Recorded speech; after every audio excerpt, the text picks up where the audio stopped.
Before we really get into this episode, something that has been tossed around a couple of times is the idea of maybe Arsh, or Lorerunner if you prefer, you should start doing scripted stuff. I wanted to kind of talk about why I don't do that. There's a couple of big reasons why. Number one, if you're going to do scripted, it's generally considered best to either memorize it, which I am flat and capable of doing, or to basically not be visible. In other words, you would not be seeing me up on the screen, you'd be seeing something else. Most people who do scripted stuff actually show footage. I think I've already made it apparent and clear, thanks to the recent series of copyright issues and certain things long-term wise that I'm trying to avoid, that I don't even want to talk about right now, why I've avoided doing gameplay and footage from the shows on my show. Even the little tidbit at the end of my show occasionally will get me a copyright sting against me. Nothing big, just, like, hey, we're taking the money from this episode. It's like, okay, whatever. So that's the first big reason. The second big reason is I don't know how I'd sound scripted. I keep thinking about doing one of these episodes scripted just to see what it's like, just to see what you guys think, putting my thoughts down in advance and then just reading from that. It would still be me writing it, but I don't know. We'll see. I experimented with scripting once a long time ago, back before I was actually big, back when I was just doing this for fun. I didn't really like doing it then, which is the main reason I stopped. Anyways, as ever, I welcome your guys' thoughts on the matter. Now, some episodes I look at have basically no behind-the-scenes information. I've talked about this problem before, and this is another one of those. I know more about the special effects work that went into this episode than anything else. And I'm not going to share it with you because it's just, it's fascinating stuff, the way they used a model and CGI in order to get the caretaker array to implode and all that fun stuff. But, yeah, that's basically all I got. I do want to mention one thing really quick. Tiny Ron plays the Alpha Herosian here and does a pretty good job of the role, all things considered. For those of you who don't know, he played My Hardu, I could be pronouncing that incorrectly, over on TNG and Deep Space Nine. He was Grand Nagus Zek's bodyguard, servant, I don't know what you want to call him, but the big guy. He actually is about 7 feet tall in real life, and he tends to get roles which recall for a really big guy. He played, I can't remember his name, the big guy in the Rocketeer movie, to give you another example. So he actually does a pretty good job of the Alpha in this episode, and there was some discussion about him behind the scenes, but that's it. That's all I got. But let's talk about two things regarding fiction as a whole before we get into the episode proper. One of the things that I thought about way back in Season 1 was, and complained about, was the fact that the Maquis and the Voyager crew merged so well that it would literally never come up again until it was in a holodeck episode. The one with the Seska program. I don't even remember the name of it. Worst Case Scenario, that was the name of that episode. It was, the two completely gelled. And that always struck me as off and wrong. But I do have to say, when I was watching this episode for the first time, I actually had a reason occur to me, just out of the blue, of why does the Maquis merged with the Starfleet so well under these circumstances. I'm not saying this is on purpose, because I know it isn't. And I'm not saying that they get credit for this, because they don't. But I do kind of like the implication here that the Maquis were always a political group. Now, I know that sounds weird, because, they were freedom fighters in their own ways, and, cause, they were in it for the cause and all that fun stuff. But the reality of it is, that is a political problem. A political problem which doesn't exist out here, in the same sense that Starfleet doesn't exist out here. In other words, the idea here is that the Starfleet and Maquis crew both merged so well because neither of them were what they were anymore. Yes, it's a Starfleet vessel, but let's be honest with ourselves, Voyager is not a Starfleet vessel, not in any way that actually counts. They're running forward on how Starfleet functioned, or how they think it should have functioned at the time with regards to protocol and whatnot, and yet are more than capable of and do bend the rules constantly, and of course don't have a higher up to report to and a support structure to keep them going. So they really aren't Starfleet in any way that actually matters. But they also aren't Maquis in any way that matters, because again, Maquis is a purely political group, which again doesn't exist out here for basically the same reasons. So I've always felt that this is something that should have been explored more in the show, but at the very least, it's an explanation, right? It's something. Moving on. So, anyone who's watched Star Trek for any period of time knows about what I mean when I refer to the species of hats, but for those of you who don't, let me explain what I mean. The Klingons are honorable. The Ferengi care about money.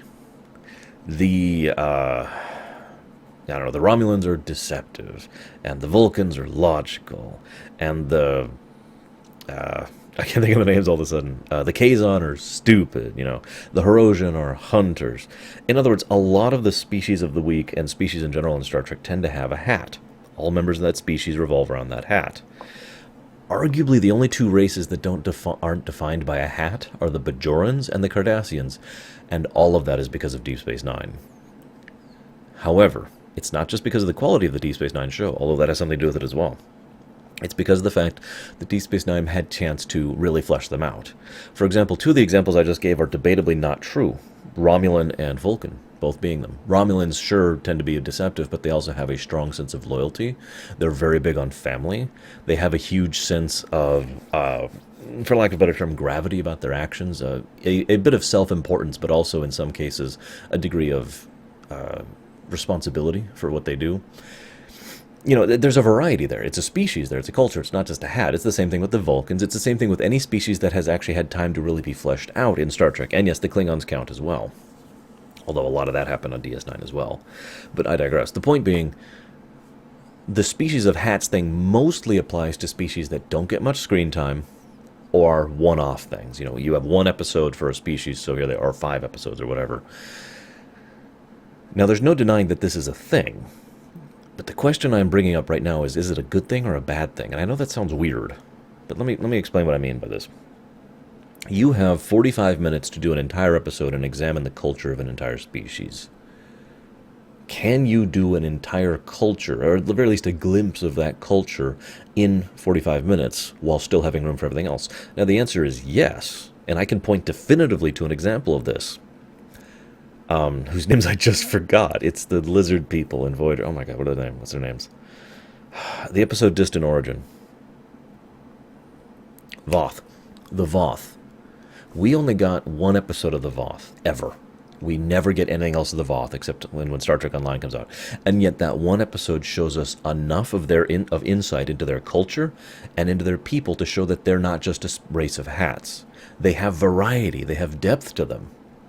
So it is possible. But it is also worth noting that a huge chunk of that episode was done from their perspective.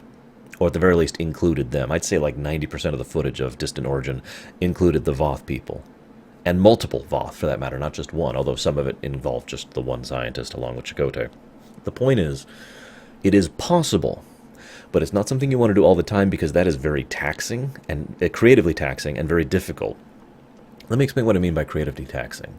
One of the things that I and other people like me, when it comes to writing or game design, because it applies equally to both, have difficulty with is constantly being creative. Okay, come up with some new storyline for this town you just entered.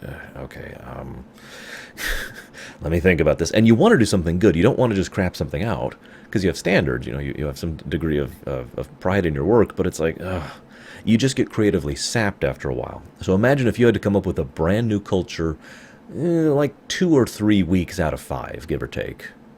Just completely, whole cloth. After a while, that's going to get to you. So what we came up with instead was the idea of hats.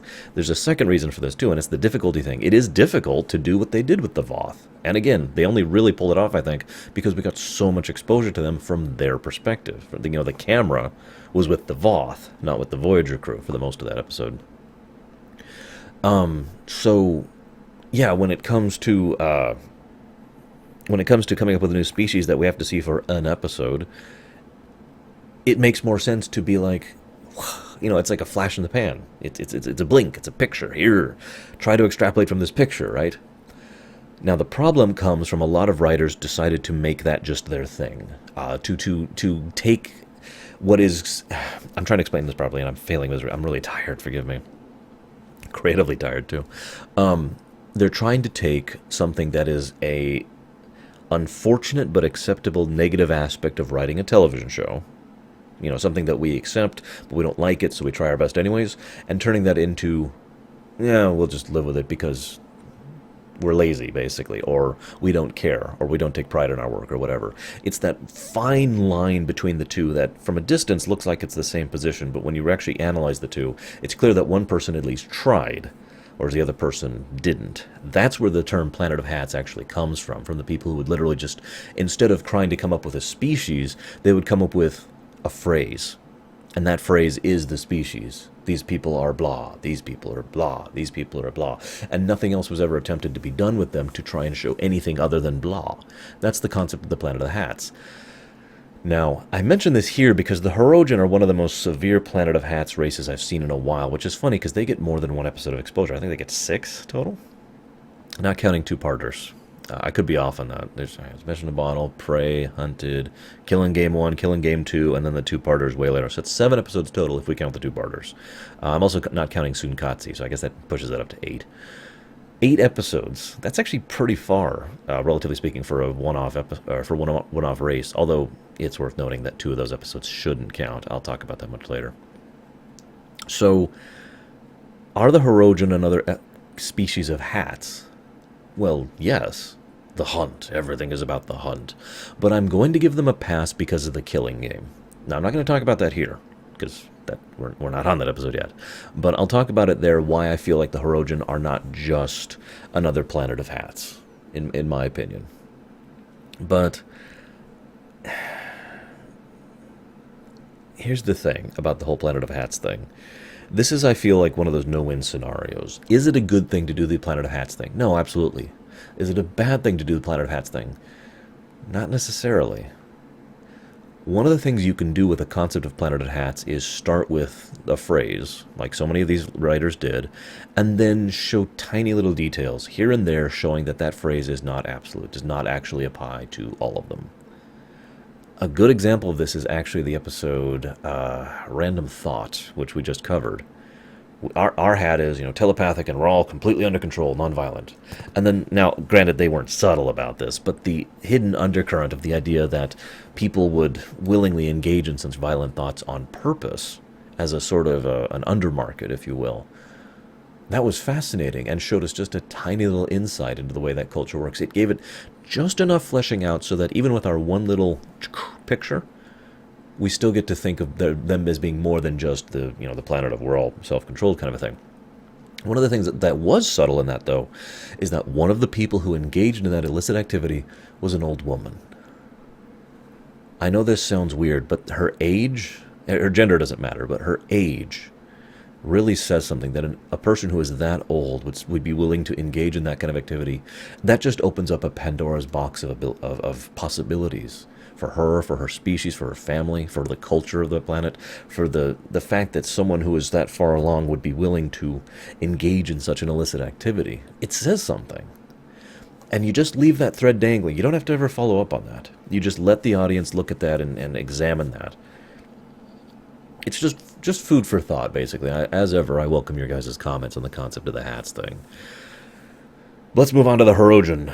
The hunt. Except the funny part is this is not a Hirogen episode. That brings me to the next point I want to talk about. I've talked before about how I feel artificial limits can help creativity, yet when you adhere to a rule set at the exception of creativity, it's a bad thing. I know that's a very fine line between the two, but I've often said that Voyager, especially in this whole era of Trek in general, tried too hard to adhere to the rules at the expense of what they were doing. DS9 kind of managed to slide under the carpet on that in some cases, but even DS9 was not immune to this. Rick Berman every now and again would wander over there and just kind of wave his hand around and make things worse, because that's what he does. But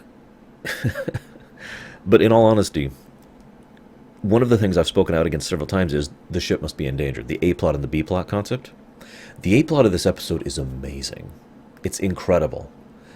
I feel like I'm watching The Swarm again, except even better, because the A-plot is all about character development and character advancement and character growth and character interaction. It's character all over the place. It's great stuff.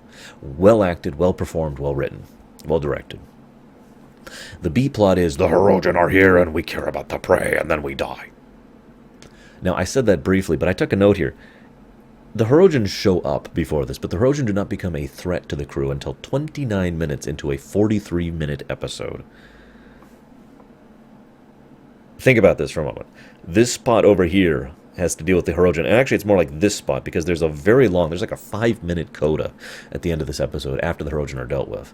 So, so that's about 9 minutes of a 43-minute episode devoted to the B plot of the ship is in danger. Here's the weird thing. This is why I say this is a fine line, and it's not as set in stand as you think. Because I'm against adhering to the rules all the time. I think I've made that clear about this point. But that also means not adhering to the rules all the time would be adhering to a rule all the time, if you understand what I mean by that. Or to explain this in a slightly less circuitous manner, I think the fact that the B-plot existed actually helped this episode, if only barely. And the reason why is this. It was a peek at the Hirogen. We hadn't seen the Hirogen yet. We saw a Hirogen guy back in the last episode. That's it. And then we see we see the Hirogen ships, and we see a little bit, that little of their culture in this episode. It's actually a fascinating approach because it's something that Star Trek hadn't really done up until this point in time. In other words, most of the time, in most Star Treks, this includes Deep Space Nine, by the way, most Star Treks would be like, the episode after this, Prey, I believe. It's Prey or Hunted, one of the two. Anyways, the next episode after this would be like the first episode of the Hirogen's appearance in most Star Treks. But instead, they went out of their way to introduce them early in Message in a Bottle, and then have a brief appearance of them in this episode, specifically so that we would have a build-up to the Hirogen actually being a threat over Hunted, Prey, and Killing Game, and then the Hirogen threat would go away. Now, I think that was a good idea. And I think it really shows that the Voyager staff at this point in time was really trying for a little bit more continuity in the ways that they could.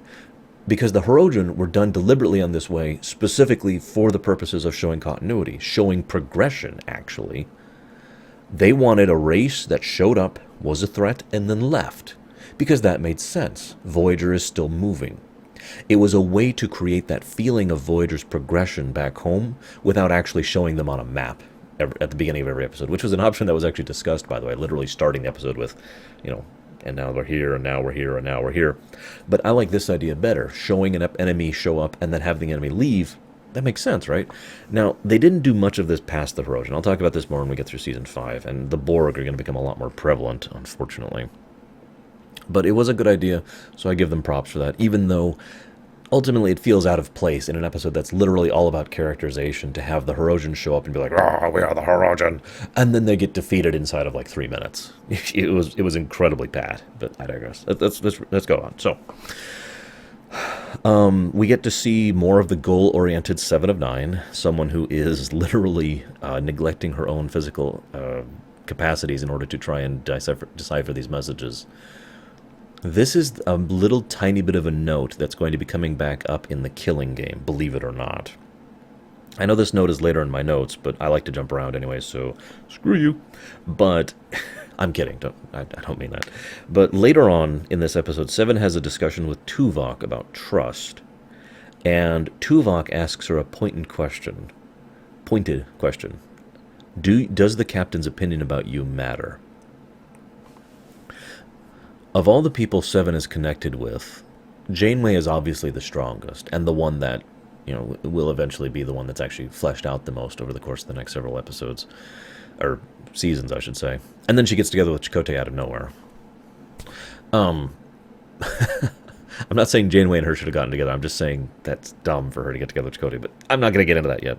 Point is, it's a nice little subtle nod that I want you to keep in the back of your mind for when we get to the Killing Game, because on the face of it, it's just 7 being goal-oriented again, but we already saw that in Message in a Bottle. Here we see that it's segueing into something more, that 7 has started to care about something. And honestly, just my personal perspective on that, if Tuvok had not pointedly asked her, "Do you care about this?" I don't think it would have occurred to 7 that she did, because she is so alien, so unused to the concept of caring about something for herself, that it wasn't something that she would recognize. But it is obvious that she does look at Janeway as something of a mother figure, someone who is someone she cares about her opinion, her perspective on. That's actually shown several times throughout this episode in the way people care about other people's opinions on them, most strongly in Tom with his father, but I'll talk about that later. So again, more development of 7's character growth, which is awesome. As I've said before, her character growth is really awesome through season 4 and some of season 5, and then they just throw it out the window for some reason. But anyways, uh, I like. Okay, this is a Jerry Taylor script. Now I've talked bad about her before, and with good reason. But one thing I'll give her credit for is she did what all writers should do. She sat down and tried to get better at it. You know, she worked out her problems, hammered out what her strengths were, and really tried to focus on those. If I were to nitpick this episode, I would have a dozen nitpicks to go. There's a lot of things that are contradictory or don't make sense or otherwise are flawed with regards to the logic of the episode. But she focused on her strengths, which isn't Janeway being the frickin' Mary Sue, but instead all about the characters, all about the characterization, the very human interactions between people. So definite props to Jerry Taylor for starting to really find her footing when it comes to being a writer. Now, I absolutely love the scene. There's a lot of scenes in this episode I really love, so forgive me, this is going to be a lot of gushing. Janeway gets a scene where she's reading the data packet from Starfleet, and you know they're all like, oh, maybe it'll be a way home, or maybe it'll be something we can do to communicate back, or something like that, or maybe it's my nose itching, like it always does. But no, and then she starts reading it, and you know, you wouldn't imagine how your children have, and then she just cuts herself off and Mulgrew nails this line. These are letters. I have no words to explain what that line means, but this episode is all about that line. These are letters. This is not about getting home. This is not about succeeding. This is not about survival. This is that wonderful theme that's been throughout season 4 coming right back to the forefront. Survival has nothing to do with getting letters from home. And vice versa. You could argue semantics. Please don't. I get the semantics. I get you could say that you could be more motivated to survive. But from the survivalist perspective, things like good feelings or emotions or hope or that kind of thing are basically irrelevant. But this episode is all about living. Why is it they put so much priority, put so much effort and resources and time and insistence on getting these letters? Because of course they do. It's their first priority. These are letters from home. The whole episode revolves around that idea. What they do with Harry Kim is brilliant. He is obviously one of the forefront characters of this episode. Honestly, I would go so far as to say that Harry Kim is actually the main principal character of this episode. Because everyone else's reactions to the letter situation revolves around him. Harry Kim, and this is, by the way, I love this, they've actually figured out how to do something with Harry and Voyager. It's a little thing, but it's something. Harry is the kid who misses home.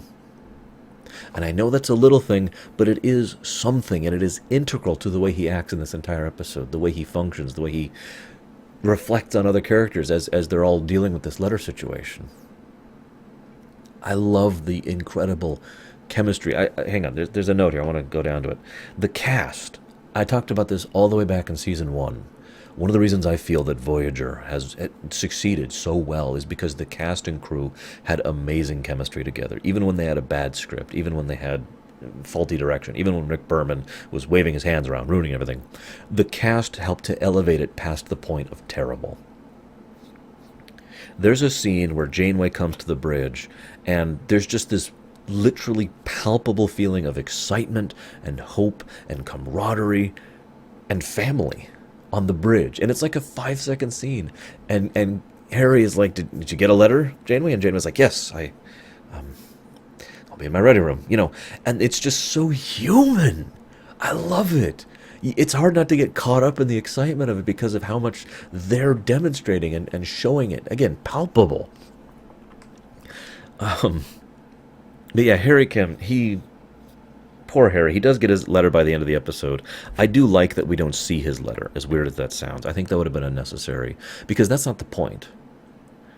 We needed to see the letter for Chakotay. We needed to see the letter for Janeway. We didn't need to see the letter for Harry, because we know what it's going to say. We're your family and we love you. Harry knew that was what the letter was going to be. That didn't matter either. Again, this is not about basic fundamentals. This is not about the building blocks. This is not about survival. This is about knowing that your family knows you're out here and that they still care about you. Having them reach out and take your hand. A simple gesture. And that's why it was so important to Harry, the whole episode, to receive that. There's a great scene where he goes into Balana, and, he was actually looking for Seven, but he wasn't actually looking for Seven. He was just, I was hoping to find a letter. And the wonderful chemistry of that scene. This is, okay, I'm going to rewind a bit, because I'm just bouncing all over the episode here. But, again, Harry is like the focal point of all of this. Earlier on, let's rewind a bit. Earlier on, let's just go back to the beginning of my notes. Let's really do this chronologically, okay? Neelix delivers a letter to Tuvok. Now, as I've discussed a few trillion times, Vulcans have emotions. They have very strong emotions. They exert constant mental discipline to keep themselves reined in. And that explains everything about Vulcans, in my opinion. I don't know why Enterprise got it so wrong, but anyways. But I love the scene where Tuvok is like, he gives a very logical, very survival answer. That letter will still be there when I'm done. But he is a Vulcan, a real Vulcan. As I've said before, he is basically one of the best Vulcan actors ever, in my opinion, right up there with Mark Leonard.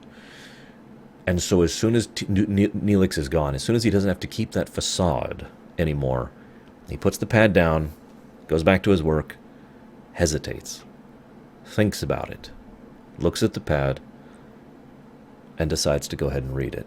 Because it matters to him. He does care about his family. He does care about that word from home. He does care about more than mere survival. Love it. And then Janeway.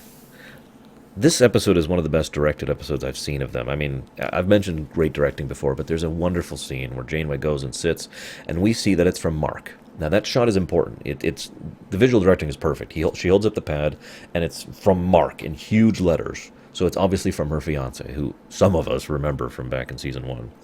And then the rest of the text is irrelevant because we don't need to see that text.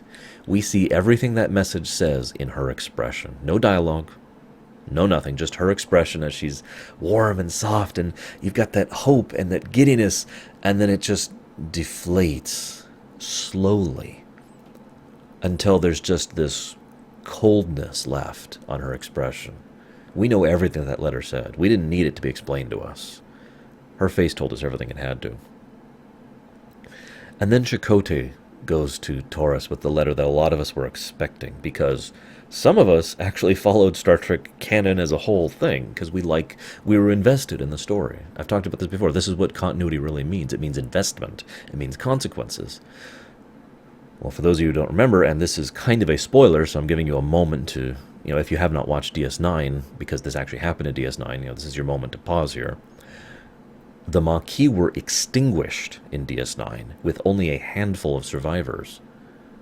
One of those survivors sent a message to Chakotay telling him that the Maquis are gone. The Dominion exterminated them mercilessly. As a political ploy, actually. They did it, it was like a token to give the Cardassians. The Cardassians were like, we will join you if you help us with the Maquis. And the Dominion was like, okay, sure. Because it meant nothing to them. It meant nothing to the Dominion to exterminate the entirety of the Maquis. Except for the few handful of survivors. I mention this, though, because this says volumes without saying it. First of all, all the obvious stuff is right there. Chakotay obviously believed in the cause. He was on the officer track in Starfleet and left that to join the Maquis. That says a lot about his character, and I've talked about this before. And obviously Torres cared about the Maquis as well. They're the only two characters we see their interactions with in this one. And yet both of them react perfectly to this one. The way Chakotay tells her, like literally admitting that he doesn't know how to tell her. That the trust that's there and the raw emotion, it's like a nerve that's been exposed, and he doesn't know how to deal with that. But the quiet thing I like about that is it meant that someone at Starfleet got the word that Voyager was alive, and someone said, we need to contact the survivors of the Maquis. And I love that. It's the kind of thing that doesn't really mean anything until you think about it. Because it would have been very easy to just ignore that. Why would we bother to send letters to the Maquis members who are on the Voyager? Screw them, they're the enemy, right? Or they're a political expediency that we don't have to think about anymore. I mean, we were enemies, as I already mentioned. But I like to think that the Starfleet that has become at this point in time back home has gotten to the point where at least some members of Starfleet would say, no, those people deserve to hear from home just as much as anyone else, and would go out of their way to see if any of the surviving members of the Maquis would want to send letters. And I like that. Again, very human. And then there's Harry and Tom. Again, I'm building back up to my original point here. Harry and Tom are very yin and yang when it comes to this. And again, this is a great way of demonstrating how other characters react around Harry. Because obviously Harry wants news from home. He needs news from home. He's just... Tom doesn't care. Well, I mean, he does care. But he doesn't think he cares. And the funny thing is, his reasoning for why he says he doesn't care is perfectly sound and logical. My life here is better in every way than any life I've ever known. As Tom will say much later in Season 7, why would I want to get home? I am home. Speaking of Voyager. But it's a great way to highlight the difference between the two characters, because Tom actually gives away his hiding in one simple line. If you don't get your hopes up, no disappointment. In other words, there is a part of Tom, underneath all that cynicism, underneath all that logic, that says he does want to get word from home. He's just trying to ignore it, trying to push away from it, which we'll come back to that in a minute. And then Janeway gives an order to Seven, and this scene serves wonderful double duty, because in the first hand, it's a way to show that the letter she got from Mark has affected her. She's very cold in that scene, very blunt, very brusque. She doesn't enter the realm of rude, but it's clear that she is impacted by the letter. But it also serves the other point, and again, this will come back up in the Killing Game, as I mentioned earlier. She demands that someone else go with Seven. Seven reacts naturally. In other words, why? Why do I need to go with someone? Don't you trust me to go on a shuttle by myself? Again, we'll talk about that more when we get to future episodes. And then Harry and B'Elanna have a great scene. This is what I was building back up to. I'd just like to take a moment and say that I always wish that the friendship between B'Elanna and Harry had been more fleshed out. The two actually had really good chemistry all the way back in Caretaker. And every now and again, one of the writers remembers that the two of these characters are supposed to be friends and pairs them up. And they have some great scenes together. This is another example of those. B'Elanna is barely restrained. She's curt. She's quiet. You can tell she is just a boiling volcano of emotions right now, because she just learned that everything and everyone she loved back home is dead. And, well, not everything, but you know what I mean. And Harry, he can't wait to get word from back home. He needs to know what's happening. He needs to contact his family. And the two of them play off of each other for a bit about the Seven thing, before finally Harry's like, I wanted to see if there was a letter for me. And the quiet way he admits that, you can tell in his tone he realizes what he's saying is stupid. If there was a letter for him, he'd probably already have it. And he also knows, deep down, that he doesn't need that letter. Not like a lot of other people do. It's just going to say, hi, we love you. I talked about this before. But it still matters to him. And the moment he says that, and opens himself up in that way, B'Elanna's just... all that shaking, all that volcano, it subsides. And we see her genuine empathy and caring about Harry as a friend. And that... empathy just goes through there as she's like, I understand, and we'll get it. And it's wonderful again because this is B'Elanna, right? Someone who didn't expect word from home, someone who didn't want word from home, and when she got word from home, it was terrible, terrible news. And yet she still manages to reach out to Harry, who is desperate for a word from home that doesn't matter. And then they have the Tom and B'Elanna scene. Now, I know, there's some Hirogen stuff that interrupts us. I've kind of already talked about that. I really don't have anything else to add about the Hirogen. Not in this episode. But then there's this Tom and B'Elanna scene. And this is one of the reasons why I say the Tom and B'Elanna relationship is the second best relationship that's ever been done in Star Trek. Because it's a relationship. There's no kissing, there's no intimacy, and there's no sexual connotations in that scene at all. It is all about two people who are very close to each other, very intimately connected to each other, emotionally and mentally, who are both wounded. Tom comes in, trying to wear the front, and trying to wear the face, and trying to deal with his own emotional turmoil about his dad, and how he does care about his dad, and he does care about what his dad thinks of him, and how he really wants that word from home, but he can't bring himself to accept or admit that, especially given the fact that his dad and him have had a terrible relationship up to this point in time. And then B'Elanna, who again, as I just discussed, is in an emotional volcano right now.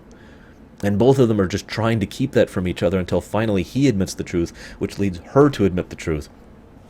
And the two of them reconcile so naturally and so humanly as he just embraces her and says, I'm sorry, I'm so sorry, B'Elanna.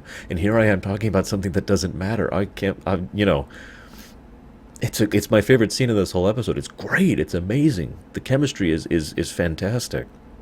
And again, it is two people who love each other, who are hurt, and who are doing the best they can to help each other through that.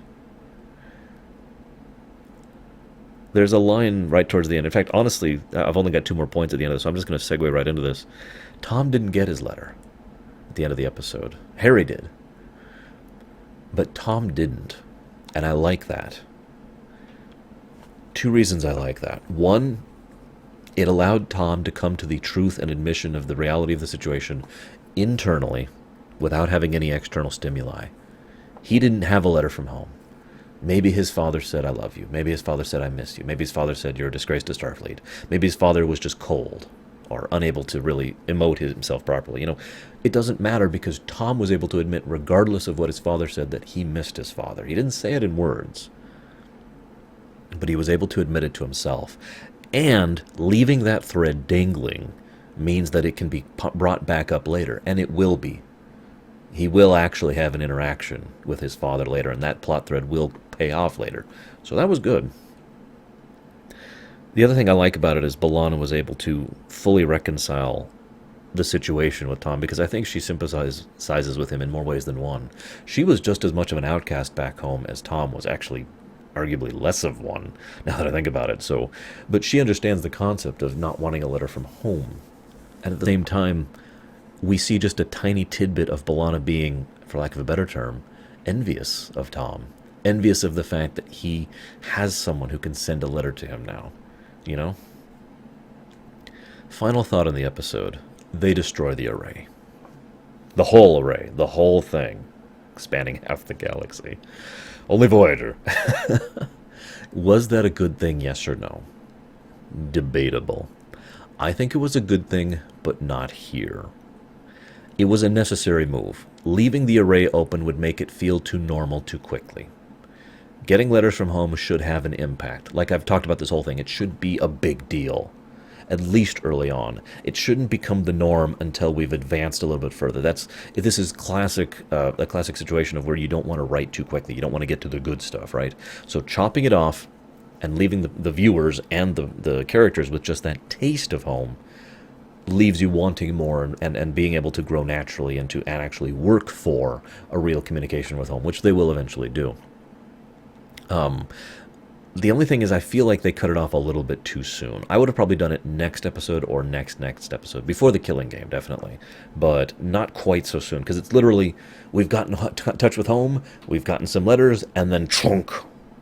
I feel like that was just a little bit too quick. Maybe that's just my perspective on it. Anyways, I've got nothing else to say. Great episode. Love this episode. Can't wait for the next one.